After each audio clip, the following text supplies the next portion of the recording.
जनपद के अंदर हमारे सभी प्रशासनिक अधिकारीगण और एक साथ 36,590 नौ चयनित शिक्षकों को नियुक्ति पत्र प्रदान करने के आज के समारोह में उपस्थित हमारे सभी जितने भी हमारे शिक्षकगण हैं, नवनियुक्त शिक्षकगण हैं, मैं इन सबको हृदय से बधाई देता हूं, अपनी शुभकामनाएं देता हूं। मैं धन्यवाद देता हूं बेसिक शिक्षा परिषद को,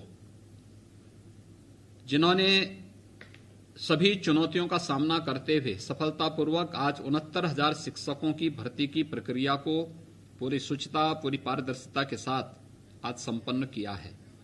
एक बहुत बड़ी उपलब्धि है, और उपलब्धि इसलिए है क्योंकि लोकतांत्रिक व्यवस्था में ईमानदारी पूर्वक कार्य करना अपने आप में एक चुनौती हो जाती है।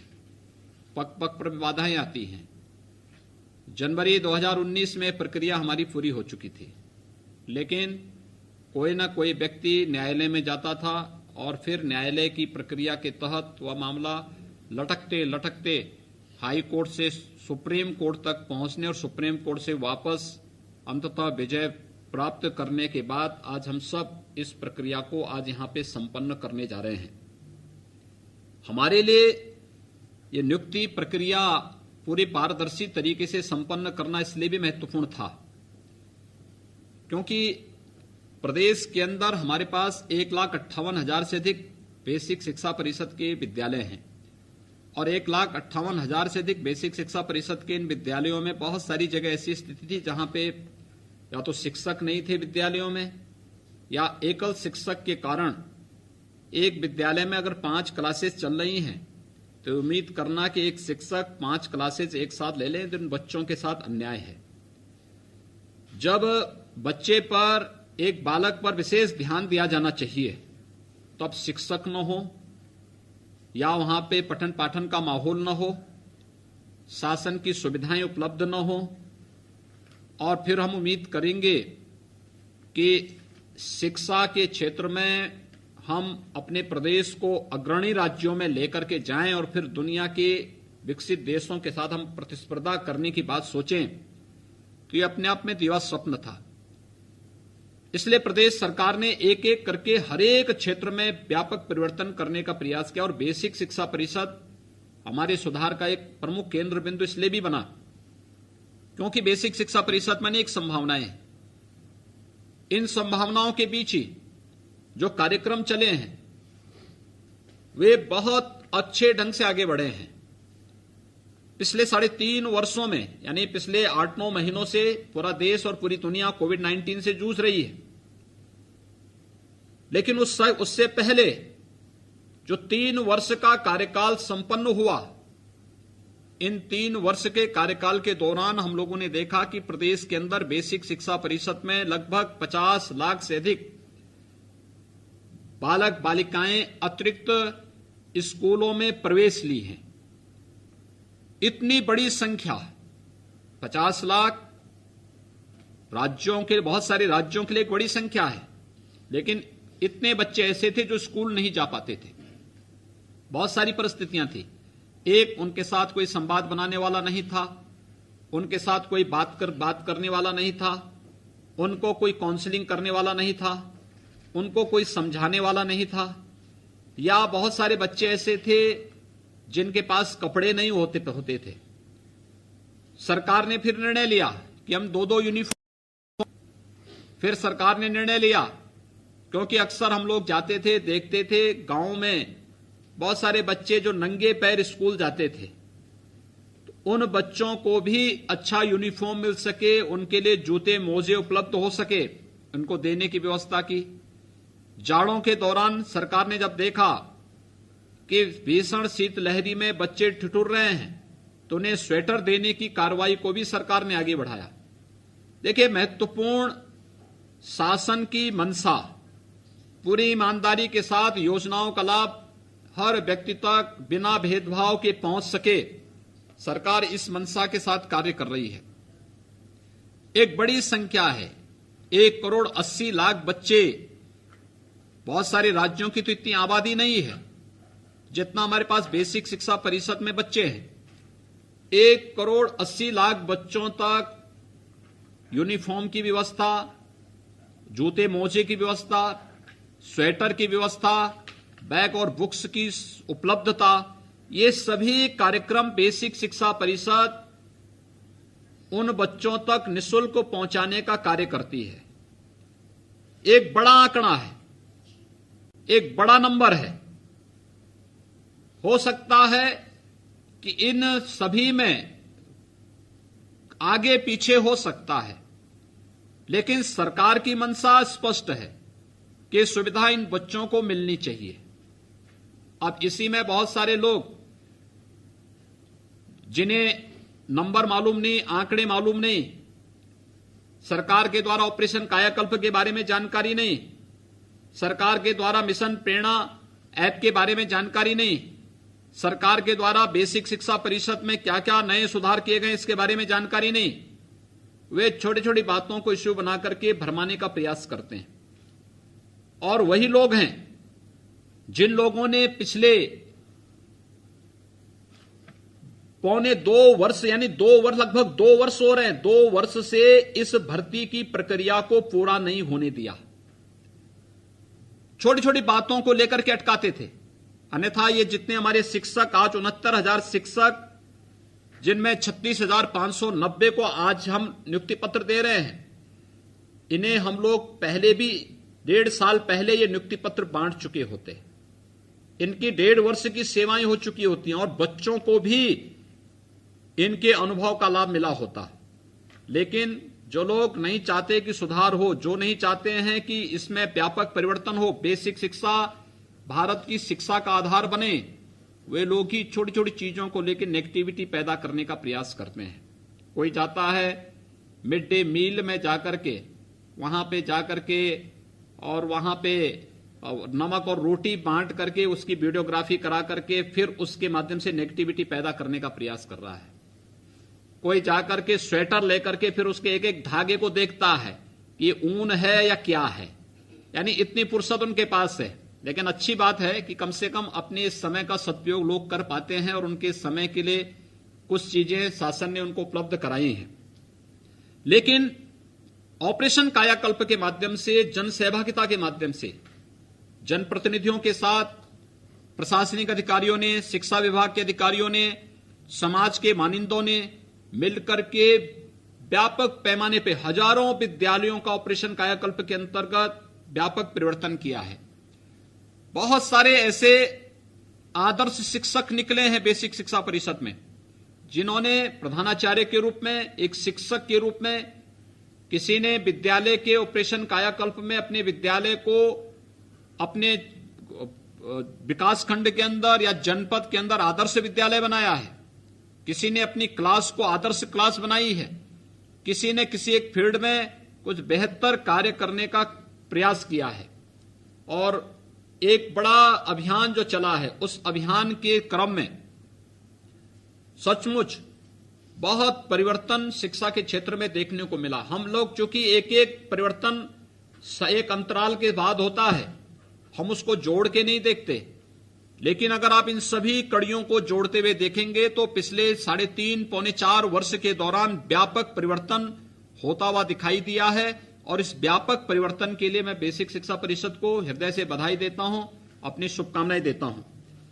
मुझे प्रसन्नता है आज यहां पे जो कार्य हुए हैं, जिसमें जो चयन हुए हैं, इसमें अगर हम लोग देखेंगे तो प्रदेश के अंदर लगभग आज के इसमें जो सफलतम अभ्यर्थी हैं उनमें से 39,792 पुरुष और 28,075 महिलाओं का चयन हुआ है।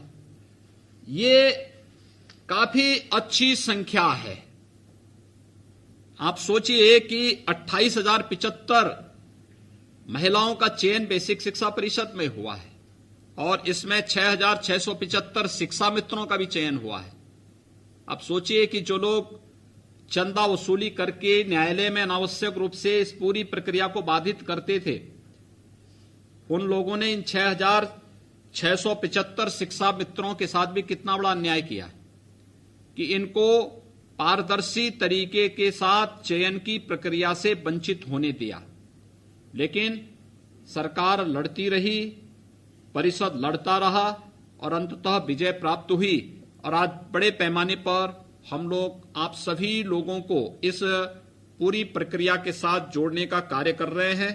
मैं इस अवसर पर सबसे पहले नवनियुक्त जो हमारे शिक्षक हैं, इन सभी को मैं हृदय से बधाई देता हूं। बेसिक शिक्षा परिषद में आपका अभिनंदन भी करता हूं और विश्वास व्यक्त करता हूं कि आप सभी लोग अपनी पूरी क्षमता और पूरी प्रतिभा का उपयोग करते हुए प्रदेश के अंदर बेसिक शिक्षा परिषद के ऑपरेशन कायाकल्प के साथ ही आमूलचूल परिवर्तन के वाहक बने, ये हमें पूरी मजबूती के साथ कार्य करना होगा।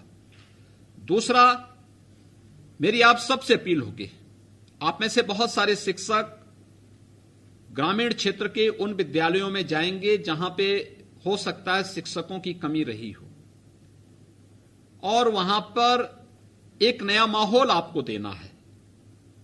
हमें नए परिप्रेक्ष्य में खड़ा होना होगा। देखिए, आदरणीय प्रधानमंत्री जी ने कोविड-19 के इस कालखंड में देश को भी बचाया, कोविड-19 के संक्रमण से बचाने के साथ साथ हर एक तबके तक बिना भेदभाव के शासन की योजनाओं का और आर्थिक पैकेज का लाभ उन लोगों तक पहुंचाने का कार्य भी किया, रोजगार के लिए कार्य भी किया, आत्मनिर्भर भारत की परिकल्पना को साकार करने के लिए पूरे देश का आह्वान भी किया। ये सभी कार्यक्रम इस दौरान हुए और इस दौरान लगभग 34 वर्षों के बाद राष्ट्रीय शिक्षा नीति भी देश के अंदर लागू हुई। मेरी अपील होगी जितने हमारे बेसिक शिक्षा अधिकारीगण होंगे इन सबसे, कि जितने नवनियुक्त शिक्षक हैं इन सभी को राष्ट्रीय शिक्षा नीति की एक एक प्रति उपलब्ध करवाने का कार्य जरूर करवा लें। ये लोग राष्ट्रीय शिक्षा नीति के नए प्रारूप का अध्ययन जरूर कर लें। उसके अनुरूप बेसिक शिक्षा परिषद राष्ट्रीय शिक्षा नीति के अंतर्गत, नई राष्ट्रीय शिक्षा नीति के अंतर्गत हमें कैसे शिक्षा के केवल सैद्धांतिक ज्ञान तक सीमित नहीं रहना है, बल्कि उसको व्यावहारिक धरातल पर हम एक बच्चे के सर्वांगीण विकास के साथ कैसे जोड़ सकते हैं, इस पर हमें विशेष ध्यान देना पड़ेगा। क्योंकि अब शिक्षा को हम एक सीमित दायरे तक कैद करके नहीं रख सकते। देखिए, ज्ञान का दायरा बहुत विराट है, बहुत विस्तृत है। ये बड़ी अजीब सी स्थिति है कि हम एक शिक्षक को एक बार नियुक्ति पत्र दे देते हैं और उसके बाद फिर वो आजीवन शिक्षक हो जाता है। कुछ रिफ्रेशर कोर्सेज हमारे चलते रहने चाहिए, वर्ष भर कार्यक्रम चलते रहने चाहिए। एक शिक्षक को हमेशा जीवन के प्रत्येक क्षेत्र में नई तकनीक के साथ, ज्ञान विज्ञान के नए प्रयोग और नए अनुसंधान के साथ हमेशा अपने आप को अपडेट करके रखना होगा। अगर आप उसके योग्य नहीं हो पाएंगे तो फिर एक सफल शिक्षक होने में हमेशा आपके जीवन में एक प्रश्न चिन्ह खड़ा होता दिखाई देगा। एक शिक्षक को कभी भी अपने ऊपर प्रश्न चिन्ह खड़े होने की अनुमति नहीं देनी चाहिए और इस प्रकार की स्थिति नहीं आने देनी चाहिए। इसलिए अपने आप को हमेशा जो ज्ञान का विस्तृत दायरा है इसके बारे में जानकारी रखना, प्रतिदिन होने वाली तकनीक के परिवर्तन और ज्ञान विज्ञान के नए अनुसंधान और नए प्रयोगों के बारे में जानकारी रखना, ये अलग अलग फील्ड के हो सकते हैं, लेकिन हम उन चीजों को देखें। तीसरा, हम कोई भी पाठ्यक्रम हो, उस पाठ्यक्रम के सरलीकरण के बारे में सोचें। कैसे हम उसका सरलीकरण कर सकें जो बहुत अच्छे ढंग से बच्चों की समझ में आ सके और स्कूल आने में उसको कोई हिचक न हो। अक्सर होता क्या, जब आप किसी बच्चे को स्कूल में डांटते हैं, फटकारते हैं, उसको बुरा बोलते हैं, उसकी पिटाई करते हैं, वो स्कूल नहीं आना चाहता। मैं अक्सर देखता हूं, गांव में जाता हूं, देखता हूं बहुत सारे बच्चे गांव में खेलते हैं, भागते हैं। मां बाप भी पढ़े लिखे न होने के कारण जब मैं उन बच्चों से पूछता हूं स्कूल क्यों नहीं गए, तो बोलते हैं साहब मास्टर साहब मारते हैं। अब देखिए, शिक्षक की पिटाई के भय से वो बच्चा स्कूल नहीं जाता। मैं मां बाप से बोलता हूं कि बच्चे को स्कूल क्यों नहीं भेजा, तो कहते हैं हमारा एक ही लड़का है, स्कूल जाने में डरता है, हम लोग भी भय के मारे नहीं भेजते। देखिए, बच्चे के मन में एक उत्साह होना चाहिए स्कूल के नाम से, एक उमंग होनी चाहिए स्कूल के नाम पे। नई खेल खेल में हम उसको नई चीजें कैसे सिखा सकते हैं, कहानियों के माध्यम से एक नया उत्साह उसके मन में कैसे भर सकते हैं, छोटे छोटे उद्धरण के माध्यम से उसको हम नए प्रयोग के माध्यम से पाठ्यक्रम के बारे में उसको कैसे उनके मन में रुचि भर सकते हैं, हमें इसके बारे में एक नया वो शुरू करना चाहिए। अन्यथा ये स्कूल चलो अभियान फेल हो जाएगा अगर बच्चे स्कूल नहीं आएंगे, उसके मन में स्कूल का भय होगा।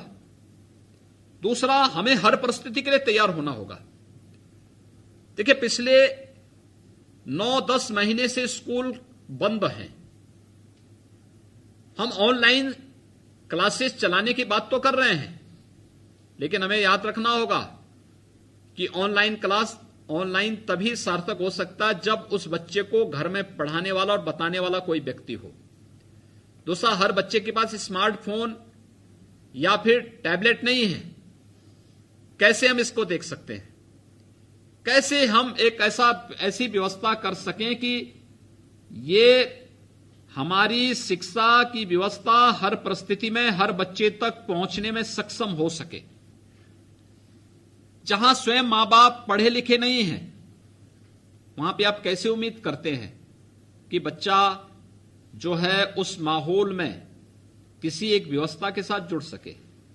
ये स्मार्टफोन, ये टैबलेट या ये लैपटॉप या जो भी अन्य ये चीजें हैं, ये वहां के लिए हैं जहां पर बताने वाला कोई व्यक्ति हो, गाइड करने वाला कोई व्यक्ति हो, उन लोगों को सही जानकारी और सही तथ्य की जानकारी देने वाला हो। अन्यथा ये भटकाव ज्यादा पैदा करेगा, अव्यवस्था का कारण बन सकता है। हमें इस पर भी ध्यान देना होगा। एक नई चुनौती के साथ स्कूल कुछ समय के बाद खुलने वाले होंगे और हमें उसके लिए अपने आप को तैयार करना होगा अभी से।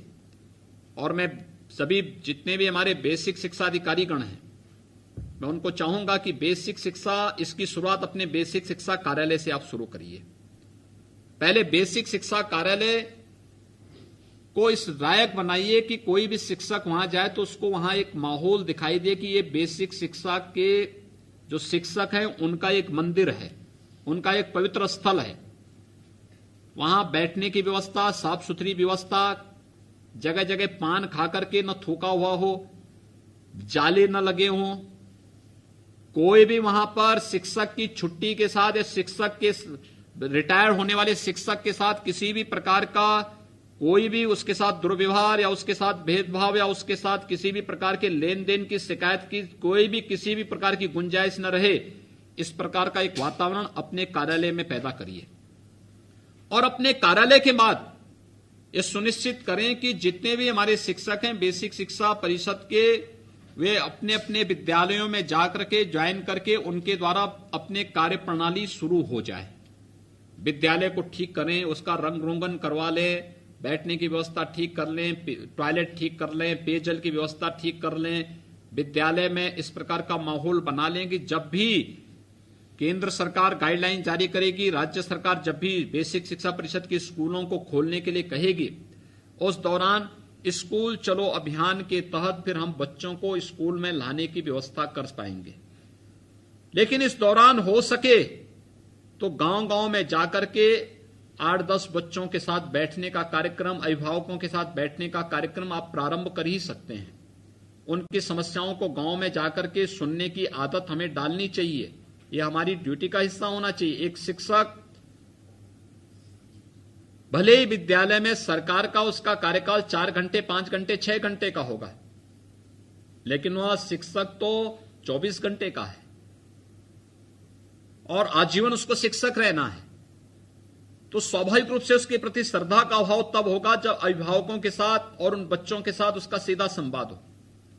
हमारा प्रयास हो कि हम गांवों में जाएं, बच्चों की मंडली बैठ करके, उनके साथ बैठ करके कोविड-19 के खतरों के बारे में भी बताएं, सावधानी और सतर्कता के बारे में बताएं, थोड़े बहुत पाठ्यक्रम के बारे में भी चर्चा हो जाए, अभिभावकों के साथ भी चर्चा हो जाए, क्या माहौल बनाना है, इस कोविड-19 में संक्रमण से ही बचाना है, लेकिन साथ साथ पाठ्यक्रम के बारे में भी बताना है, कैसे आने वाले समय में हम इन सब का सामना कर सकते हैं, इन चीजों के बारे में भी हमें उन्हें बताना पड़ेगा।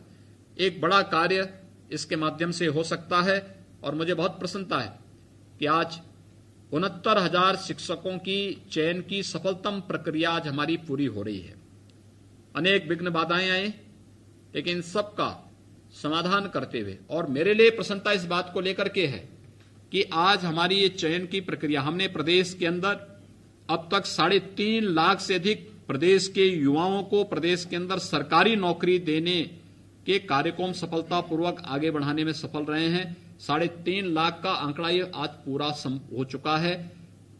अब नई प्रक्रिया इसके बाद फिर हम लोग शुरू करेंगे। कोविड-19 की संक्रमण की स्थिति को देखते हुए हम लोग एक बार इसका अध्ययन कर रहे हैं, वैक्सीनेशन की प्रक्रिया पूरी हो जाए, इसके बाद नई प्रक्रिया अलग अलग विभागों में, बेसिक शिक्षा परिषद के भी और अन्य विभागों में जो भी होंगे, इन सबको आगे बढ़ाने, तेजी के साथ आगे बढ़ाने का कार्य शासन स्तर पर प्रारंभ होगा।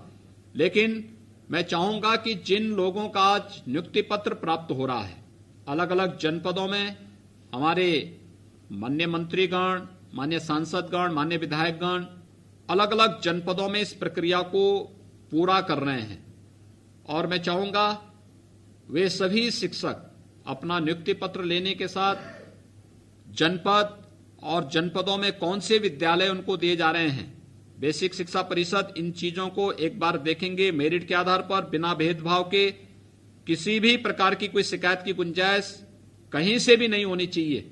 पूरी पारदर्शी तरीके से कार्यक्रम होने चाहिए, और इस प्रक्रिया को पूरा करते हुए हम लोग बेसिक शिक्षा परिषद के उन सभी जो सुधारात्मक कदम बेसिक शिक्षा परिषद ने इस दौरान उठाए हैं, इन सभी को हमें तीव्र गति से आगे बढ़ाने का कार्य प्रारंभ करना चाहिए।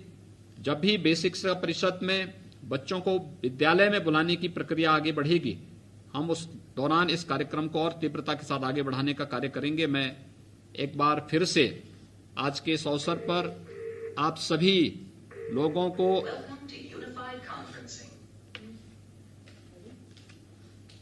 मैं हृदय से आप सभी नवनियुक्त शिक्षकों को बधाई देता हूं, अपनी शुभकामनाएं देता हूं और विश्वास व्यक्त करता हूं कि एक योग्य शिक्षक के रूप में आप सभी अपने उत्तरदायित्वों का पालन करते हुए बेसिक शिक्षा परिषद के आमूलचूल परिवर्तन के इस अभियान में सहभागी बनेंगे। आप सबकी नियुक्ति के लिए आप सभी को हृदय से बधाई, आपके सभी परिवार के सदस्यों को, आपके मित्रों को बधाई, शुभकामनाएं, और बेसिक शिक्षा परिषद को इस एक बृहद कार्यक्रम को आगे बढ़ाने के लिए हृदय से धन्यवाद देते हुए कि प्रदेश के युवाओं को बड़े पैमाने पर सरकारी नौकरी का जो प्रदेश सरकार का संकल्प था, उस शिक्षा परिषद ने पूरी के साथ आगे बढ़ाया है। आप मेरी हृदय से बधाई और शुभकामनाएं। धन्यवाद। जय।